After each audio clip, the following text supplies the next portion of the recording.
Silakan, Nak. Assalamualaikum warahmatullahi wabarakatuh. Alhamdulillahirabbil alamin. Alhamdulillahilladzi anzala sakinah fi qulubil mu'minin liyajdadu imana ma'a imanihim. Allahumma sholli ala Muhammadin wa ala alihi wa ashabihi ajma'in. Hadirin sekalian, hari ini agak lebih berat, terlambatnya 14 menit, mohon maaf. Tetap kajian kita adalah untuk bisa ada sebuah keterangan, man arafa nafsahu faqad arafa rabbah. Barang siapa yang mengenal dirinya, dia akan mengenal Tuhannya. Jadi para dokter atau yang mempelajari banyak tentang tubuh kita, seyogianya adalah orang-orang yang paling kuat keyakinannya kepada Allah, karena bisa melihat bagaimana tubuh ini. Kemarin A melihat di sebuah tayangan YouTube tentang Al-Hadid. Al-Hadid besi. Ternyata itu kalau Al-Hadid itu dari segi bahasa itu adalah 57 dan itu persis surat ke-57. Sedangkan hadid sendiri kalau di urut-urut dari katanya itu 26 dan ini persis seperti urutan besi di dalam rumus kimia. Bagaimana nih 1400 tahun bisa mengetahui semua ini? Nah, itulah tanda-tanda kebesaran Allah. Dari zat besi saja kita sudah mengenal Allah, mengenal kebenaran Quran, apalagi lewat tubuh kita yang Maha Suci Allah yang menciptakan tubuh ini begitu banyak hal yang sempurna. Sayangnya kita kalau melihat tubuh hanya lihat casing ya, bercermin, menikmati wajah, ada yang jadi ujub, ada yang jadi kecewa, padahal harusnya kita melihat diri, mengingat Allah. Insya Allah dokter ini adalah Dokter Asep, ini adalah ahli bedah yang beliau sering melukai untuk mengobati ya. Dan ada Dokter Wid juga nanti dengan Dokter Asep, yaitu dokter kandungan yang sering menyaksikan proses pembrojolan ya. Terima kasih, silakan ikut menyimak Dokter Asep dan Dokter Wid ya. Silakan. Ya, terima kasih. Assalamualaikum warahmatullahi wabarakatuh. Terima kasih AA. Insya Allah pada pagi ini seperti yang telah terjadwal ya, bahwa kita akan membahas masalah tauhid dalam bidang kedokteran. Nah, salah satunya adalah kita akan menyaksikan bagaimana sesuatu hal yang sangat fenomenal tentang penciptaan tubuh. Mungkin saya sekitar 50 tahun yang lalu, AA mungkin ya 10 tahun yang lalu, Kang Faruk, sebelum jadi kita nih, sebetulnya kalau flashback kita belakang, kita itu seperti apa? Baik. Nah, untuk lebih detailnya, di sini ada pakarnya langsung, Teh Wid. Beliau adalah dokter spesialis obstetri dan ginekologi, ya Teh ya? Amin, iya betul. Ya, siap. Baik. Ya, Teh izin untuk share screen Baik, jadi di sini teman-teman semua sudah kita buatkan slide-nya. Kita coba tayangkan sesederhana mungkin supaya mudah untuk dicerna begitu. Walaupun di dalam tubuh yang sebenarnya terjadinya amat dahsyat dan lebih rumit. Dan mungkin Teh yang baru kita ketahui mungkin hanya sebagian kecil banget Teh ya, tentang tubuh manusia ini bagaimana penciptanya. Gitu Teh. Iya betul. Ya, saya sambungkan ya Dr. Asep. Ya, silakan Teh. Mengenai pagi ini mengenai penciptaan manusia saja. Jadi kan kita belajar semua ilmunya bahwa Quran itu yang pasti. Kita lihat satu saja ya kepada sahabat-sahabat MQ pagi semua mengenai penciptaan manusia di Quran surat Al-Mu'minun ayat 12 sampai 18. Dan sesungguh kami telah menciptakan manusia dari saripati berasal dari tanah. Kami menjadikan air mani yang disimpan dalam tempat yang kokoh rahim. Kemudian air mani itu kami jadikan segumpal darah. Lalu segumpal darah itu kami jadikan daging, dan segumpal daging itu kami bungkus dengan daging. Kemudian kami jadikan dia makhluk yang berbentuk lain, maka Maha Suci Allah pencipta yang paling baik. Kita lanjutkan kembali ya. Nah, dari sini kita melihat bahwa tentang tahapan embrio sudah ada di Quran semuanya, yaitu dia menciptakan kamu dari diri yang satu Adam, kemudian darinya dia jadikan pasangannya dan dia menurunkan 8 pasang hewan ternak untukmu. Dia menjadikan kamu dalam perut ibumu, kejadian demi kejadian dalam 3 kegelapan. Yang berbuat demikian itu adalah Allah Tuhan kamu, Tuhan yang memiliki kerajaan. Tidak ada Tuhan selain Dia. Maka mengapa kamu dapat dipalingkan? Ini Quran surat Az-Zumar ayat 6. Kita lanjutkan. Nah, dari ilmu yang ada, saya pelajari bahwa ternyata ya tadi dengan pembentukan telur, dengan adanya sperma, sebetulnya ilmunya adalah kita ini dokter udah 30 tahun ya dokter Asep, nggak ada apa-apanya. Iya, nggak ada apa-apanya teh. Nggak ada apa-apanya coba. Ini kita mempelajari sedikit saja, udah ada ahli lagi nanti, ahli spermatologi itu ada dokter. Spermatologi, ahli spesialisnya Iya, ada lagi. Jadi betul. apa sebetulnya yang pasti adalah bicara ini Quran yang pasti sebelum ilmunya. Jadi dokter-dokter itu kita belajar sedikit saja mengenai kebidanan dan kandungan saja. Ini dokter Asep baru telur ya, nggak usah belajar banyak-banyak aja, kita 6 tahun belajar masih pusing juga. Gimana cara membuatnya? Coba dokter Asep bagaimana dilanjutkan? Iya, kayak gini teh ya. Sel telur mungkin kita beranggapan hanya sebutir saja mungkin teh ya, hanya bulat seperti itu. Tapi kalau kita lihat strukturnya, Masya Allah teman-teman semua, jadi tidak sesederhana apa yang kita bayangkan.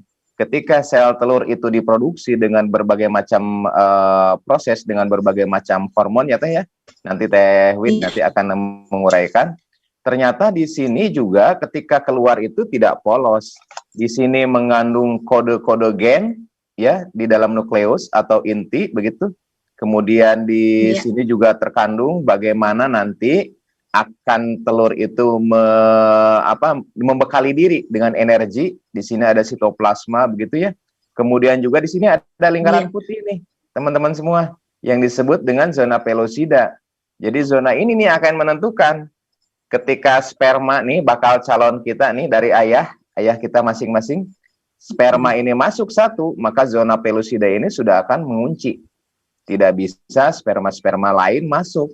Dan di sanalah mulailah bakal kita itu akan tumbuh. Nah, kalau kita lihat di sisi lain teh ya, ini sperma. Betul. Iya. Ini sperma juga Dokter Asep sambung. Ya. Tadi pembentukan embrio ciptaan manusia sudah ada di Al-Mu'minun, baru 1 ayat itu. Iya, baru 1 ayat, kita mengkajinya juga lebih berat ya. Tadi mengenai Quran Az-Zumar ayat 6. Itu mengenai pembentukan yang dari sperma kemudian ke-8 itu. Ini dilanjutkan kembali bahwa ternyata sedikit sekali ya ilmu kita ya, yang pasti adalah Quran. Betul. Ini udah 6 tahun aja nggak apa-apa nih soal sperma, ya kan? Banyak banget yang harus dihafalkan, betul. Taunya kita mah sperma ketemu sama sel telur teh ya. Nah, betul. Kalau kita lihat coba teman-teman semua, mungkin teman-teman pernah melihat ketika pesawat luar angkasa itu diluncurkan begitu ya. Nah, di sana itu kan ada yang namanya pesawat inti, kemudian yang bagian besarnya itu adalah sebagian roket pendorong. Nah, di dalam pada sperma juga demikian teman-teman semua. Kalau kita lihat intinya itu sebetulnya di sini nih, di nukleus. Di sinilah terkandung bagaimana kode-kode gen yang dari ayah itu ya, yang akan nanti bertemu dengan sel telur calon kita. Di sinilah ada energi nih, teman-teman semua. Ada di mitokondria. Mitokondria sebagai salah satu kompor produk energi. Bagaimana sperma itu bisa melaju dan bergerak. Kemudian di sini juga ada akrosom. Akrosom itu sebagai diantaranya sebagai pelindung. Bagaimana nukleus itu intinya itu tidak berubah dan bisa masuk ke dalam sel telur begitu dengan dengan tanpa kerusakan.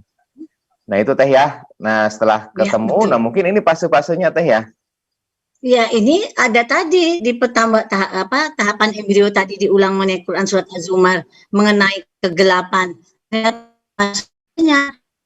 Ini pokoknya tadi sudah berjumpa itu zigot terus membelah sampai terjadi berbentuk 3 lapisan. Kemudian tahap embrio. Udah gitu bayi yang disebut embrio itu tadi ya, tahap ini terbentuk lapisan-lapisannya. Terus kemudian tahap fetus, yaitu tahap bayi. Coba sampai 38 pekan perkembangan berlanjut hingga kelahiran. Nah, tahap-tahap ini kita ini dokter-dokter belajar sebetulnya diulang-ulang lagi. Ilmunya mah sudah pasti ada di Quran. Itu baru satu ayat ya. Tadi di Quran surat Al-Zumar ayat 6 itu mengenai tahapan embrio. Berarti kan ada dari mungkin sebelum kita jadi dokter ya dokter Asep, dokter-dokter yang terdahulu dari zamannya Ibnu Sina. Ya betul. Ya itu sudah ada. Ini baru pembentukan. Mungkin dilanjutkan kembali ya kan nggak perlu dihafal. Nah ini yang tadi dokter Asep. Coba silahkan dilihat begitu hebatnya ya. Iya, betul. Gimana menurut Dr. Asif? Iya, Teh. Kalau kita perhatikan sahabat-sahabat semua, Allah menitipkan microchip di dalam satu sel ovum dan di dalam satu sel sperma, di mana microchip itu nanti akan berkolaborasi keduanya, membentuk sesuatu hal yang baru, bukan suatu hal yang lama. Nah, perpaduan antara keduanya sungguhlah rumit, tidak sederhana. Bagaimana menyatukan kode-kode gen yang ada di dalam sel sperma dan sel ovum tadi, sehingga semuanya itu akan bersatu padu menjadi sebuah rangkaian DNA. Nah, ketika rangkaian DNA itu berhasil, kemudian juga mereka akan berkolaborasi dan menjadi satu sel dulu, ya Teh ya. Dan setelah satu sel akan terus membelah. Nah, ini bukan seperti anggur, tetapi membelah ini membentuk sebuah mekanisme yang terstruktur, mana nanti yang akan menjadi bagian saraf, begitu ya, neural plexus ya, akan menjadi jantung. Ini sudah ada di 3 tahap ya, tahap kegelapan, tahap embrio, sampai tahap fetus. Mulai dari 9 minggu itu sudah terlihat semuanya seperti bayi, tetapi masih kecil-kecil usia 9 minggu itu. Ya, kalau Teh Wid mah sering wes ya Teh Wid ya. Jadi sering tahu ngintip di dalam ibu-ibu seperti apa. Bayangin 9 minggu aja udah bisa ngobrol loh. Sebetulnya udah penciptaan telinga yang paling bawah garisnya itu, paling bawah kan ada ear, paling bawah itu ada ear. Nah, makanya dari awal itu mungkin menyambung nanti dari Gurunda ya.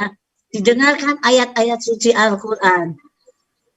Apa yang dimakan oleh ayah dan bunda, gitu kan? Yang akan menjadikan anak-anaknya soleh-solehah, betul nggak Dr. Asep? Iya, betul Teh. Nah, orang kadang-kadang bertanya begini. Jadi Teh, ini mah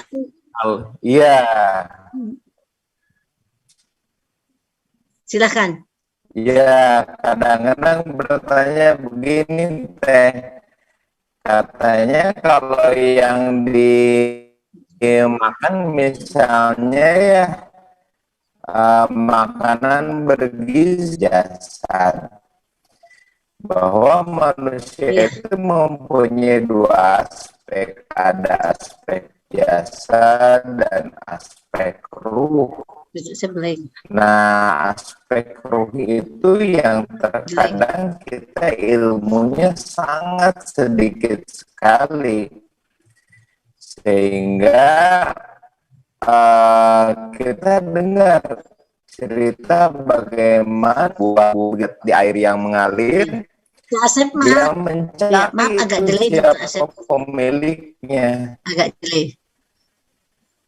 Iya.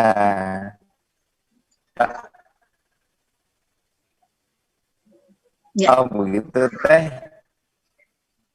Ya udah. Kita coba lagi ya. Tapi kalau di yang lain lancar, cuma ada yang menyampaikan. Ya, jadi kita lanjutkan sedikit ya tadi sambil menunggu Dr. Asep, bahwa prinsipnya kalau semua ini, gambar ini sih tidak perlu dihafal kepada sahabat-sahabat sekalian. Nah, yang kita dihafalkan adalah bahwa kita penciptaan manusia itu sudah sangat sempurna di Qur'annya. Prinsipnya adalah bagaimana kita mensyukuri ini, begitu ya. Itu yang harus apalagi kami seorang dokter, bagaimana tidak percaya mau buat sel telur satu saja isinya macam-macam dengan ilmu genetiknya. Sementara kita masa tidak percaya dengan Quran yang pasti. ilmu ditemukannya dari mulai 9 minggu, bayinya sudah ada penerangan yang sempurna, dan hal-hal lain semua sampai penciptaannya sempurna itu sudah ada garisnya dari Allah Subhanahu wa Ta'ala. Begitu maksudnya. Silahkan Dr. Asep, mau dilanjutkan lagi? Masih diingat teh. Oh, baik-baik. Teh masih diingat teh. Oke, saya lanjutkan dulu aja ya Dr. Asep ya. Masih diingat teh. Oke, jadi ya. Begini, tadi mengenai penciptaan manusia tadi kita lanjutkan. Ya, silakan lanjutkan teh. Ya, banget teh. Ya. Silakan teh. Mohon izin slide berikutnya bisa Dr. Asep.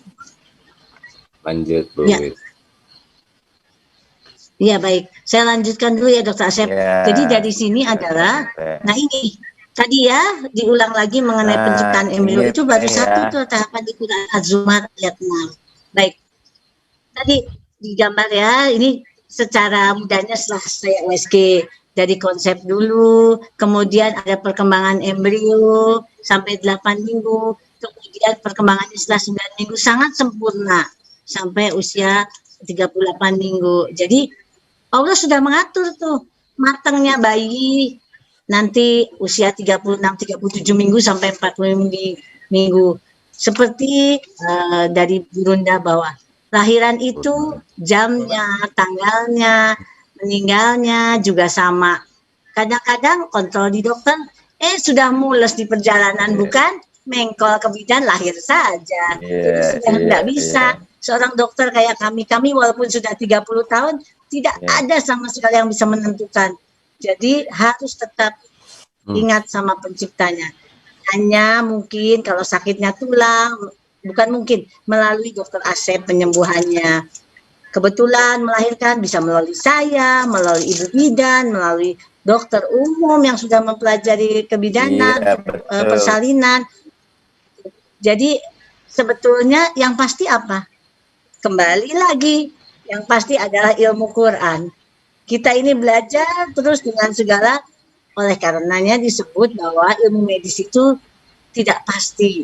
Maksudnya ada ilmu baru, mohon izin sekarang sedang pandemi, vaksinnya terus dicoba, bukan percobaan kelinci, tapi untuk kemaslahatan semua umat. Sehingga terus diperbaiki mengenai tata cara vaksinnya, mengenai ilmu vaksinnya, ya seperti itulah. Sebetulnya ilmunya pasti dari Quran, penyakitnya cuma COVID-19 gitu, sama seperti ini gitu. Ya, saya mau dilanjutkan kembali, kalau enggak saya dulu. Lanjut Dr. Wit, lanjut. Ya baik. Nah ini tadi penciptaan manusia. Nah ini tadi satu lagi. Ya, yang ini ilmunya adalah itu hebatnya otak di rahim, ada sel telut yang menjadikan ada gambar-gambar ini yang sahabat-sahabat MK sekalian tidak perlu dihafal, tapi yang jelas begitu hebatnya nih. Kita hanya belajar nih dari mulai yang disebut hipotalamus, otaknya menyuruh hormon tubuh, sel telurnya matang di hari ke-14 dan seterusnya, kemudian sel rahimnya ada namanya endometrium dan lain-lain untuk penempatan bayi sampai 9 bulan. Itu tahapannya. Ini semua kembali lagi, saya bolak-balik mengingatkan karena tidak ada apa-apanya kami ini seorang dokter, apalagi kalau tidak, mana bisa bikin sel syaraf satu. Mohon izin sekali, bagaimana soal bulu mata saja kan, kalau disambung nggak bisa, begitu ya. Itu adalah ceritanya bahwa mengenai penciptaan manusia. Sekarang mohon pencerahannya dari AA, bagaimana AA? Gambaran sedikit mengenai penciptaan manusia.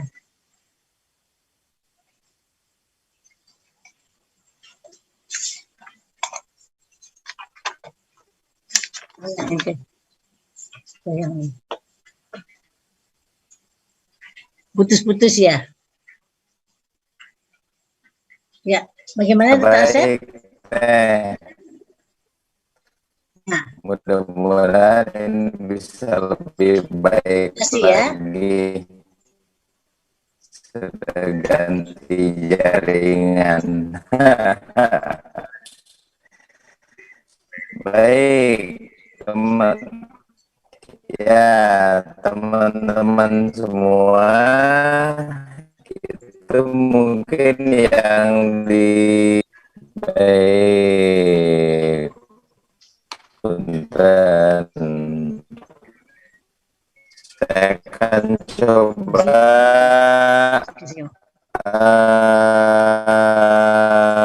beberapa ya. Kang Faruk dan Kang mohon info masih delay Kang Asep. Saya lanjutkan ya Dokter Asep ya. Nah ini silakan, mengenai penciptaan. Ya oke.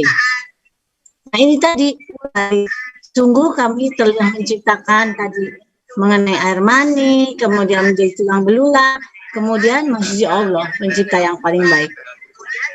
Lalu kita cari lagi Quran surat Al-Musalat ayat 20-21. Bukankah kami menciptakan kamu dari air mani yang hina, kami tempat yang kokoh, yang rahim. Jadi ilmunya sudah ada lagi Dokter Asep. Dilanjutkan kembali ya. Satu lagi. Yang ini. Yang terakhir. Bukankah di Al-Qiyamah ayat 37. Bukankah dia mulanya hanya setetes mani yang ditumpahkan ke dalam rahim. Jadi sebetulnya itu baru sedikit sekali dari ilmu Quran yang 30 juz. Kalau kita kupas dan kemudian kita lihat sedikit saja ini sudah sangat hebat penciptaannya, gitu. Nah ini kalau kita jabarkan di dokter kandungan ini jadinya Dokter Asep ayat-ayat surat tadi ya sedikit saja mengenai sperm menjadi ini telurnya berjalan terus sampai di rahim. Lalu bagaimana perkembangannya dari bayi sampai lahirkan alami, gitu ya.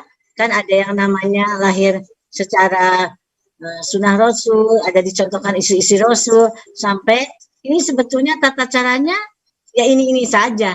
Maksudnya ada tetap ini, spermnya tetap ini, sel telurnya yang sudah dipilih, diberi Allah yang terbaik, kemudian akan menjadi di dalam rahim.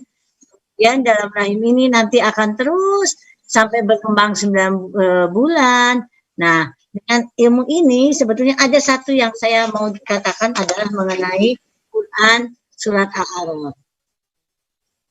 Ini adalah yang menjadikan kita harus sangat terbuka.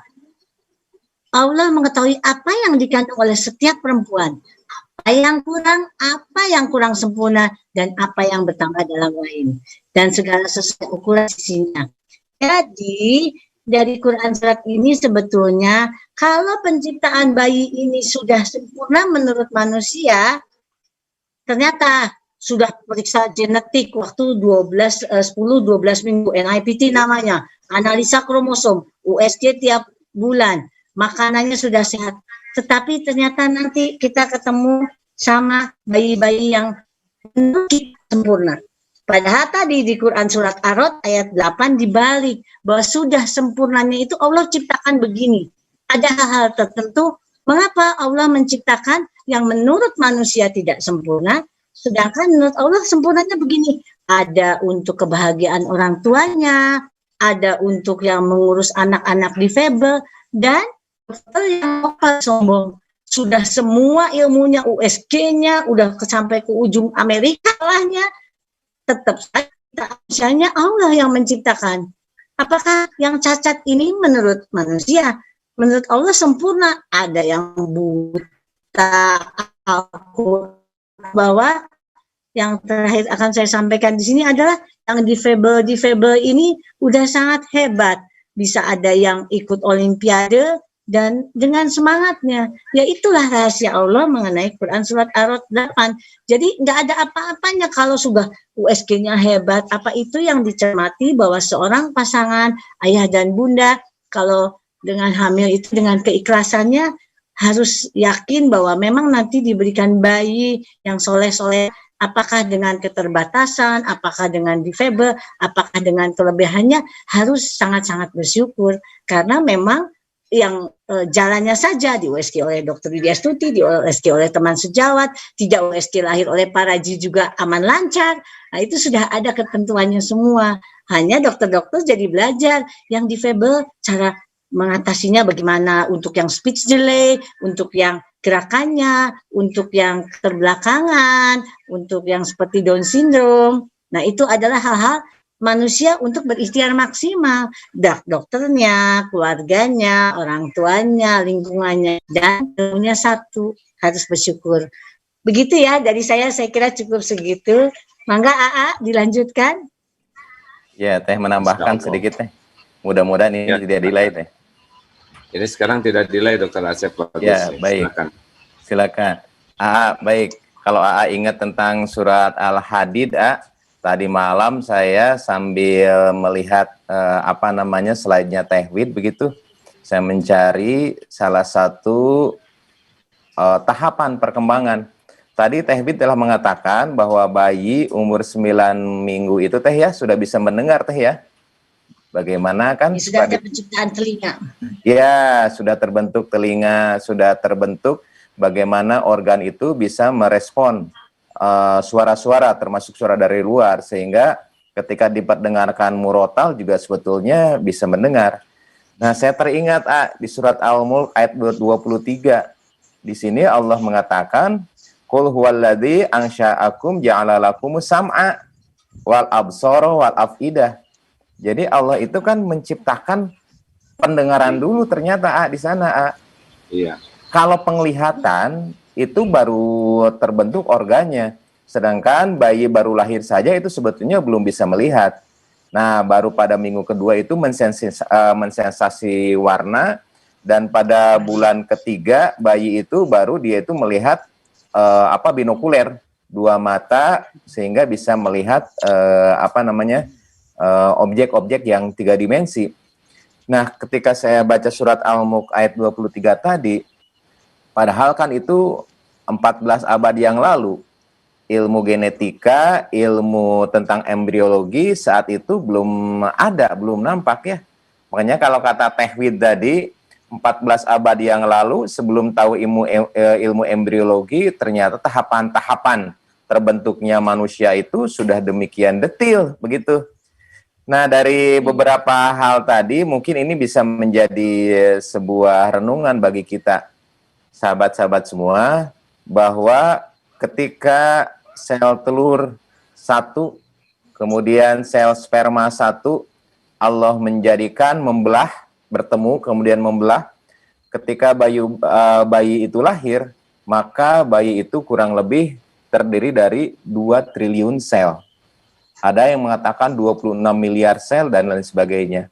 Artinya memang di sini sebuah kejadian yang sangat dahsyat. Dan perlu diketahui bahwa 2 triliun sel itu terdiri dari 200 jenis sel. Bukan satu sel yang sama. Dan terbagi ke dalam berbagai macam fungsi yang memang Allah tentukan. Ada yang fungsinya untuk melindungi, misalnya untuk menjadi kulit. Adakah menjadi misalnya tulang, begitu ya. Manusia baru lahir itu, bayi kurang lebih jumlah tulangnya itu 300 tulang ketika dia dilahirkan, dan ketika dewasa dia berjumlah 206 tulang begitu. Kemudian juga menciptakan sistem saraf, sistem hormon dan sebagainya. Ini dari 2 sel kemudian menjadi 1, kemudian menjadi organ. Kalau kita telusuri lagi, ternyata di sini juga terbentuk sistem untuk mengcapture data. Jadi kalaulah mungkin kita mengenal 5 indera begitu ya, panca indera, ada yang mengatakan bahwa indera itu ada 7.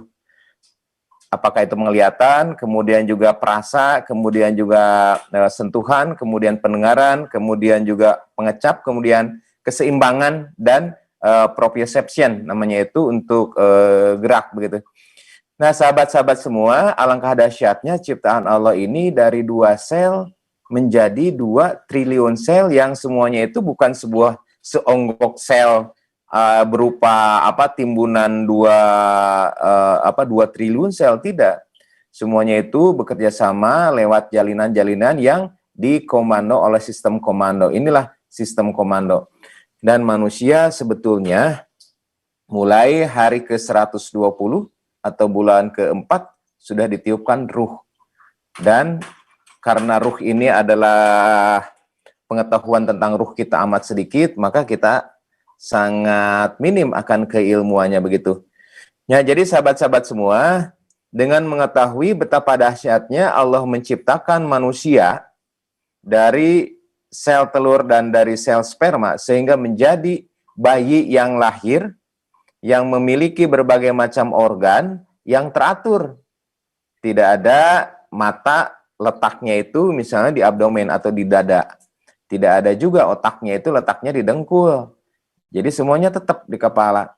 Jadi keteraturan-keteraturan yang telah Allah ciptakan itu meyakini bahwa kekuasaan Allah itu amat besar atas tubuh yang diciptakan, atas tubuh yang didiferensiasikan berbagai macam selnya menjadi berbagai macam organ, atas nutrisi yang diberikan secara bertahap, karena nutrisi ini akan mengikuti tahapan perkembangan.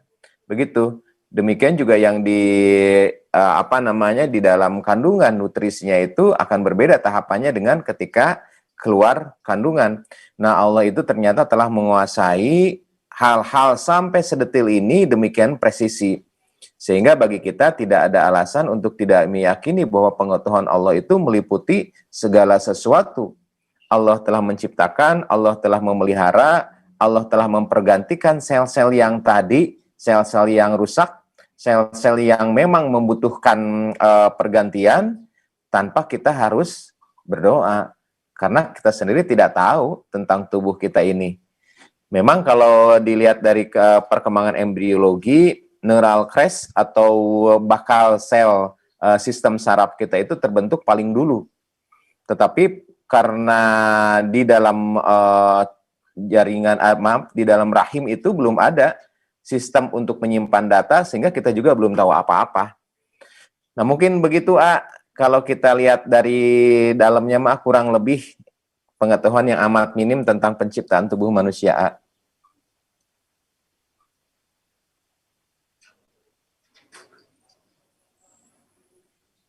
Suaranya masih di mute. Jadi kalau mata melihat tubuh diri sendiri, langsung harus ingat Allah. Jangan sampai delay, jangan sampai ujub, merasa kagum kepada diri, padahal kita nggak ikutan apa-apa tentang penciptaan ini. Juga kalau kita mata melihat orang lain, sepanjang yang halal dilihat, ingat Allah juga. Oh, itu ciptaan Allah. Jadi dengan yakin kita ciptaan Allah, satu, kalau kita diberi kelebihan, jangan ada ujubnya.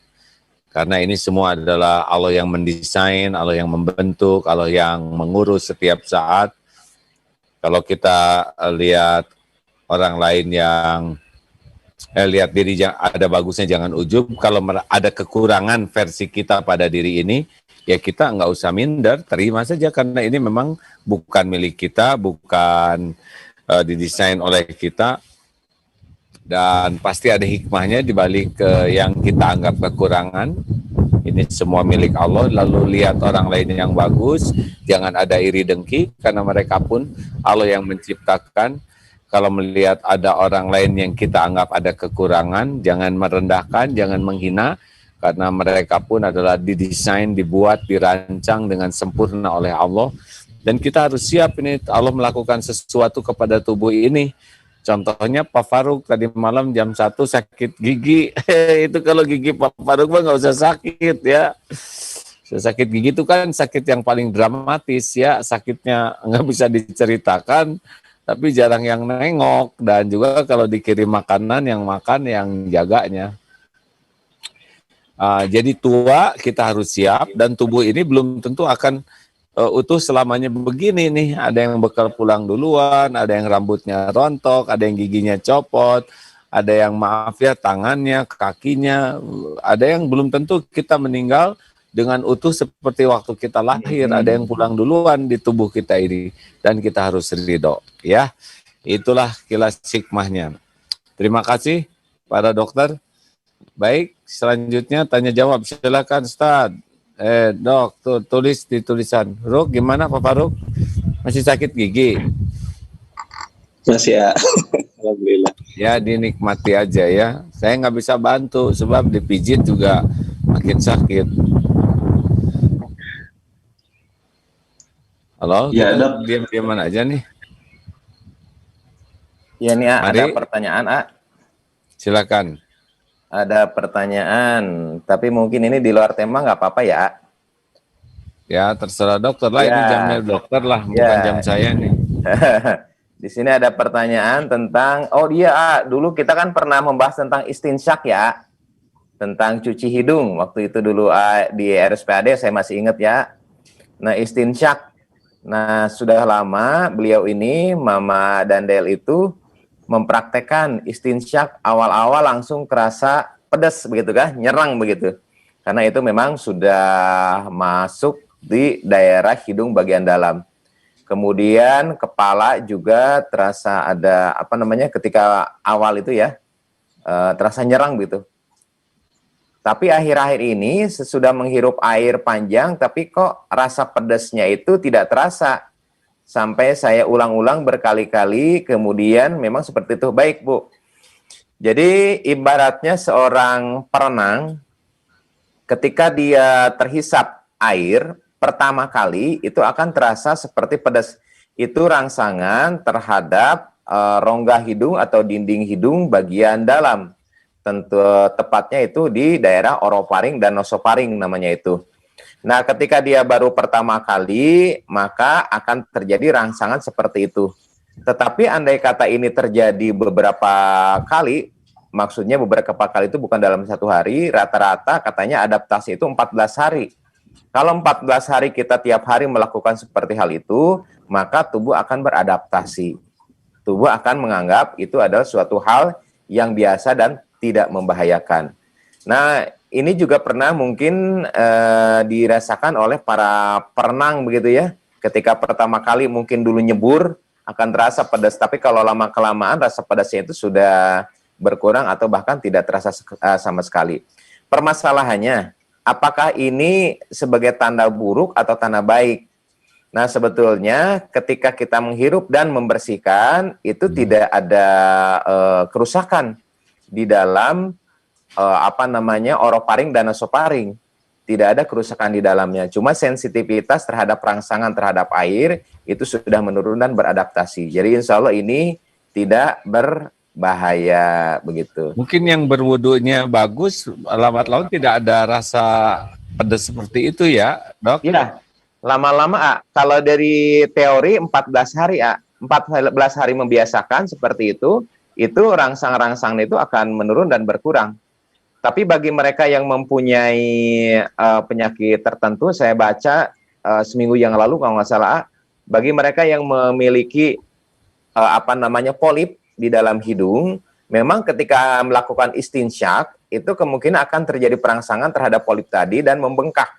Tapi itu sifatnya hanya sementara, hitungannya itu dalam jam. Jadi enggak dalam satu hari bengkak begitu. Baik, alhamdulillah. Jadi beruntunglah bagi yang udah hilang pedasnya sehingga istinsaknya itu tidak ada keraguan ya. Jangan takut-takut, kan biasanya takut nyerang tuh ya. Iya. Baik. Iya. Kemudian pertanyaan kedua, bukan pertanyaan ini mah. Bagaimana caranya membeli buku 7 Keajaiban? Silakan aja dikunjungi di 7keajaiban.com. Begitu. Baik, Teh Wid, ada tambahan barangkali Teh Wid?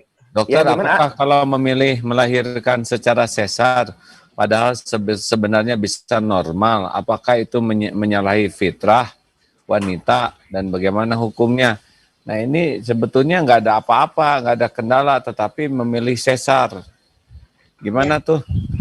Kalau kembali ke ilmunya yang di Quran, pastinya semua orang, malah dari sunnah Rasulnya ada istri-istri Rasul ada tata cara yang melahirkannya berjongkok, berdiri, miring. Itu adalah bahwa kita mengikuti sunnah istri-istri Rasul juga. Kalau memang tidak ada apa-apa, mungkin ada beberapa syarat dia itu misalnya dari lingkungan, dari ayah, orang tuanya, sehingga mensupport untuk bisa melahirkan secara alami, merasakan mulusnya alami, sekian jam, lalu dengan rangsangan mulus yang baik itu secara ilmu Qur'annya sudah ada di Anisa bahwa nanti air susunya akan terbentuk lebih baik dengan melahirkan normal itu, kalaulah tidak ada kendala. Jadi tetap saja kepada bunda-bunda yang ingin melahirkan sesar, kalau bisa diusahakan normal dulu. Ada hal-hal tertentu yang harus sesar, misalnya posisinya melintang, atau darah tinggi yang sudah tidak bisa dicoba persalinan normal, dan ada hal tertentu secara medis.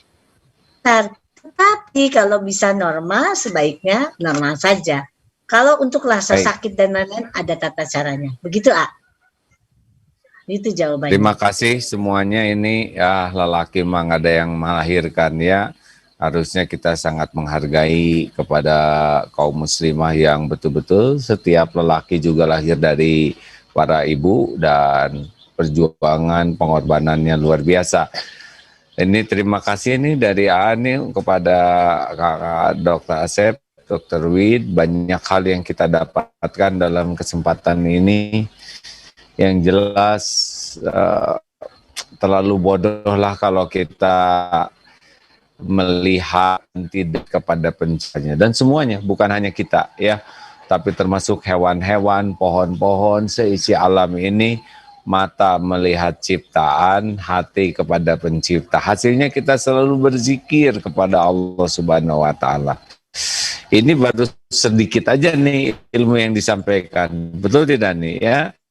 Kalau lebih dalam lagi, insya Allah lebih tajub.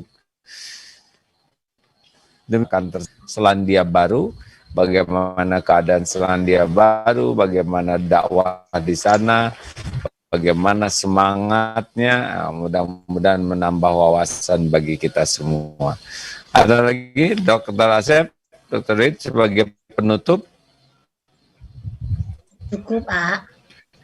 Cukup. Baik, sebagai penutup mungkin ini perlu menjadi renungan bagi kita semua bahwa ketika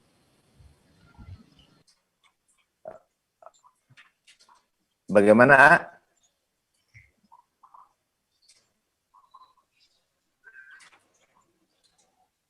Lanjut, Dok.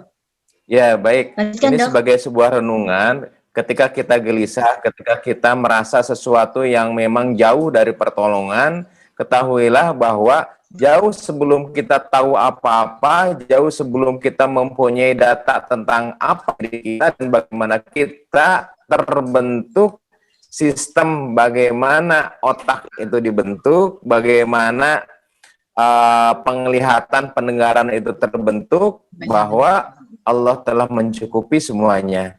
Jadi jangan sampai kita mempunyai anggapan ketika kita kurang rezeki dalam bentuk uang, maka kita dilarikan oleh Allah, nauzubillah. Itu aja, terima kasih ya.